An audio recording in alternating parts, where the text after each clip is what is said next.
So today the truck is getting new tires. It is getting Falcon Wild Peak HT. It's a 112T. So T is the speed rating of the tire, which means a T rating, I believe, is 110 miles an hour or something like that. It's basically the ability of the tire to dissipate heat, because the faster you go, the more heat is generated by the tire. And then they start to deform and get soft. So I always like the highest speed rating possible, because when you cruise down the interstate at 80 miles an hour for hours and hours and hours, if it's just a regular S-rated tire, I think they're speed rated at 90 miles an hour. So you're cruising down the highway at almost the limit of what that tire is capable of. The other thing is that 112 there, that's the load rating. So most car tires are rated at 110 or 111, which isn't very much for a pickup truck. So that 112 rating gives me, I think it's 2,600 and something pounds per tire at max air pressure.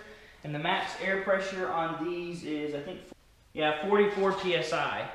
So at 44 PSI, I can carry 2,600 and some odd pounds per tire. Well, the truck itself only weighs 4,000 pounds, but it's rated to carry 2,000 pounds. So if I have my truck fully loaded with the weight of the vehicle and all that other kind of stuff, I'm kind of at the capacity of these tires. And I don't really like to have anything at capacity. But I also didn't want a load range C tire because, one, they're stupid expensive compared to these. And two, I just don't carry that much that often, even though I do carry stuff. Actually, every time I ask them to save the tires, because I always sell my tires. I never run my tires all the way down to the steel belt. One, because that's super dangerous. And two, because then you can't get any money out of them if you try to sell them. So you'll see whenever I get to the truck tires, whenever I go to pulling them off, they're down to probably 4 30 seconds, maybe 5 30 seconds. And a lot of people will actually run their tires completely bald all the way down to the steel belts. So 5 30 seconds to them is like a brand new tire. So I usually sell them on Craigslist for $15 or $20 a piece, depending on the age and stuff like that. So I think I can sell 2 of these tires for sure at $20 a piece. So that means I'll pocket $40 from these tires, and one of them is going to the spare, and one of them is just trash. It needs to get thrown away because my truck needs an alignment. Harbor Freight wheel balancer and the Harbor Freight tire mounter. And I'm going to be installing it over here somewhere. I actually have some concrete anchors left over from whenever I bolted my workbench down.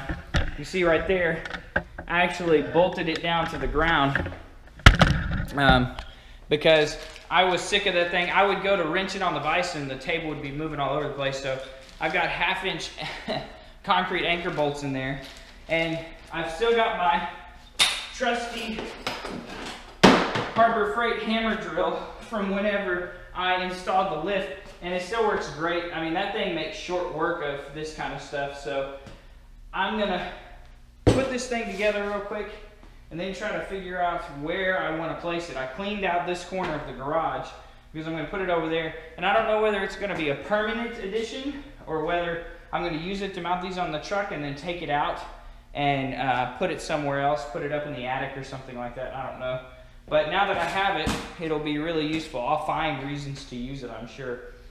It's basically all you get in the kit. Handful of bolts, and that's pretty much it.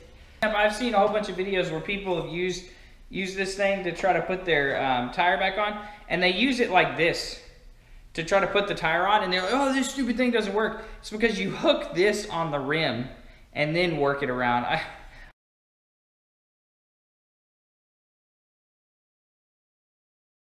think I've decided this is where I'm going to put it. These are going to fit. No. I'm going to enlarge the holes a little bit.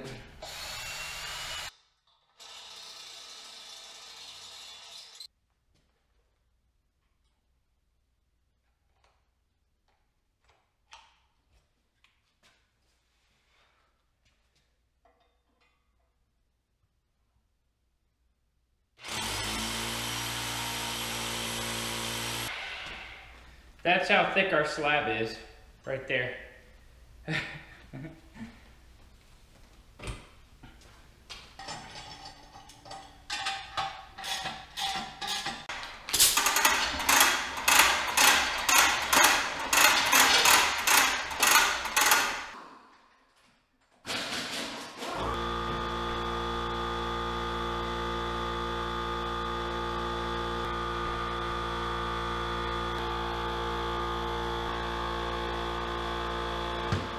Tires off, including the spare, because I actually have a fifth wheel that matches. I'm just never been too keen on it because it's kind of boogered up right here and right here. So I think what I'm going to do is put this tire on this rim and change it out. So little tools that I'm going to need. So this is to cut the valve stems off. I don't have a valve stem puller tool, otherwise you could just rip them. But this will let me cut the valve stem off. And then what I'll do is, this is an old metal cap that I had in my toolbox. What I'll do is, I will grab the metal cap and put a bar underneath there and just pop them up that way. Taking all my valve cores and all that stuff out just to make it easier. So now, it's just a matter of getting to work. I'm going to get all of my learning curve out of the way on a junk rim that's kind of already scratched up. And then I will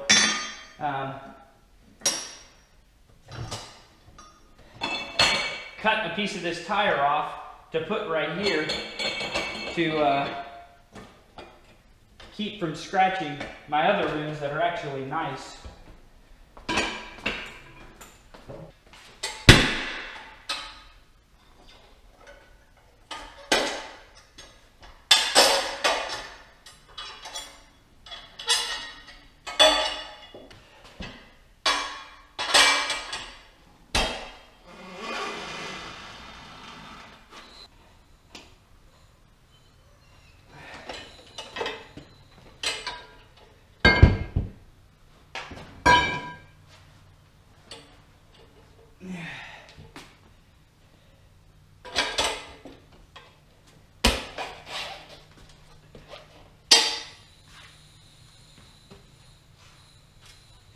Almost.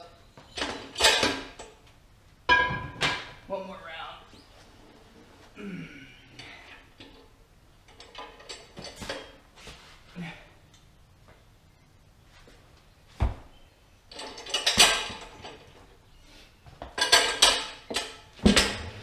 There we go.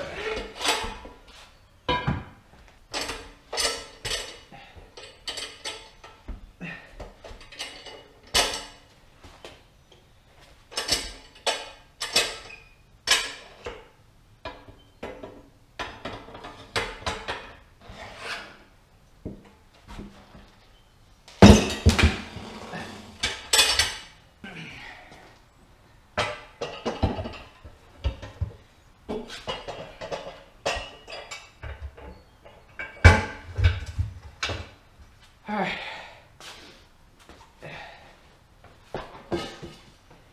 Yep, my rubber pieces this time helped me keep from scarring up the wheel.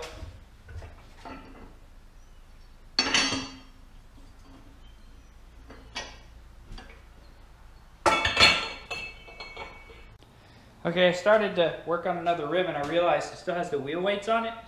I'm going to use these to rebalance the wheels after I get done. So, you have to pop them off. Little screwdriver, bend the clip, get it past the lip, and it just pops right off. All wheel weights are different, but they usually have some kind of little retainer clip, and you've just got to spread this apart enough to get it past that, and it'll slip right off. They make hammers that are like a claw. It has a point that goes down in there and then touch right there, and you can leverage it off, but I don't have one. This is what I used to have to do whenever a wheel weight was rusted on or was just like really, really stuck and you couldn't get it off with a weight hammer. So I'm going to save those weights And if I don't have the exact size, I'll just cut it down. You know, like if I need a 1/2 ounce and the smallest weight I have is a 1 ounce, I'll just cut it with some side cutters, and that'll get me what I need to have. These are actually the wheel weights made for this rim. These are MGs.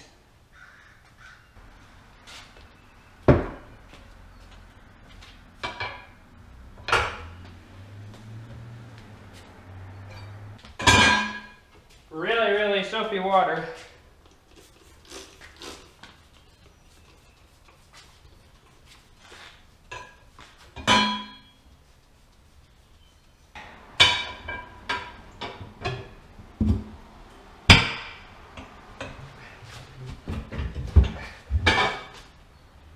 Soapy water again.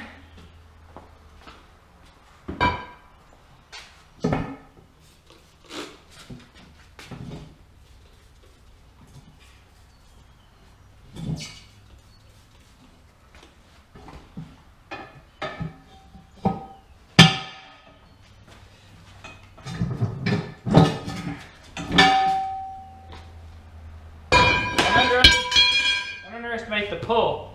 It just gives it that little bit of something. Gotta deal with the valve stem. Got the old one off.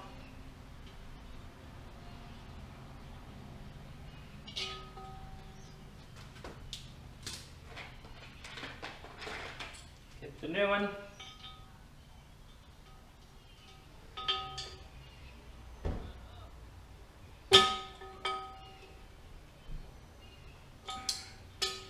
There we go. New valve stem. All right. New tire. Here we go. All right, now this thing has 2 dots. I always put the yellow one next to the valve stem, and that will make it balance a lot better. Check the wheels.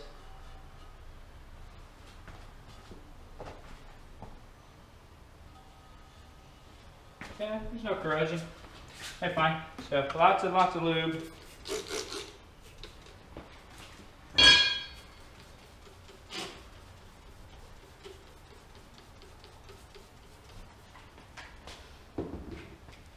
Alright.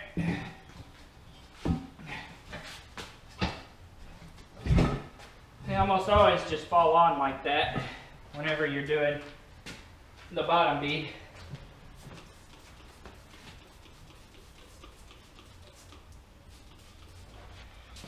Now I'll show you guys a little trick that nobody else shows you. How to lock your tire in place.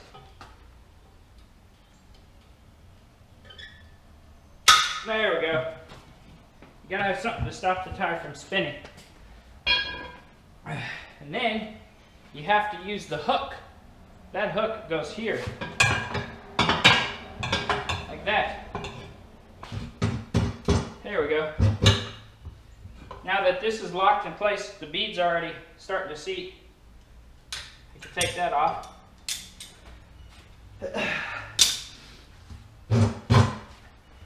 Finish up the mount.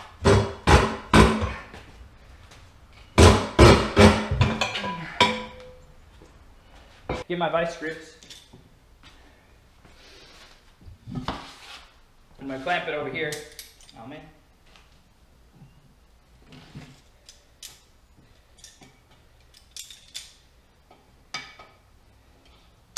Alright. So much easier to do it like this.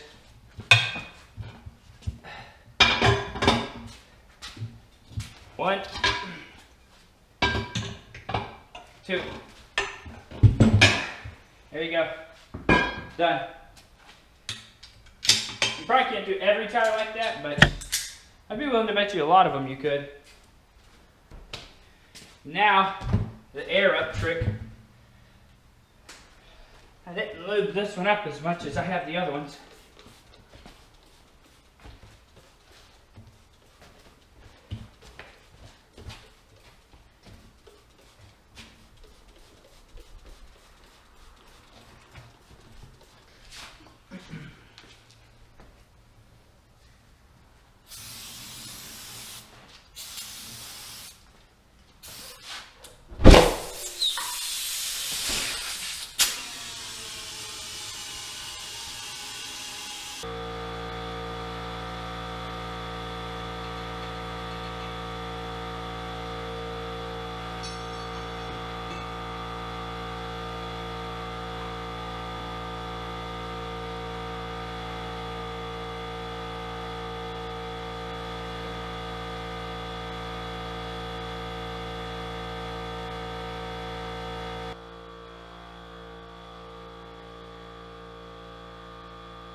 You know, I've seen a bunch of people on using this bubble bouncer, they put the weight like out there.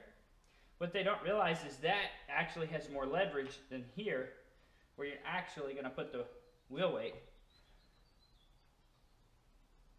Even less leverage if you stick it on the inside.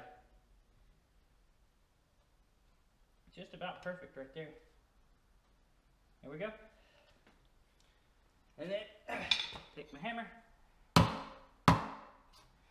There we go. Still have a few wheel weights left over.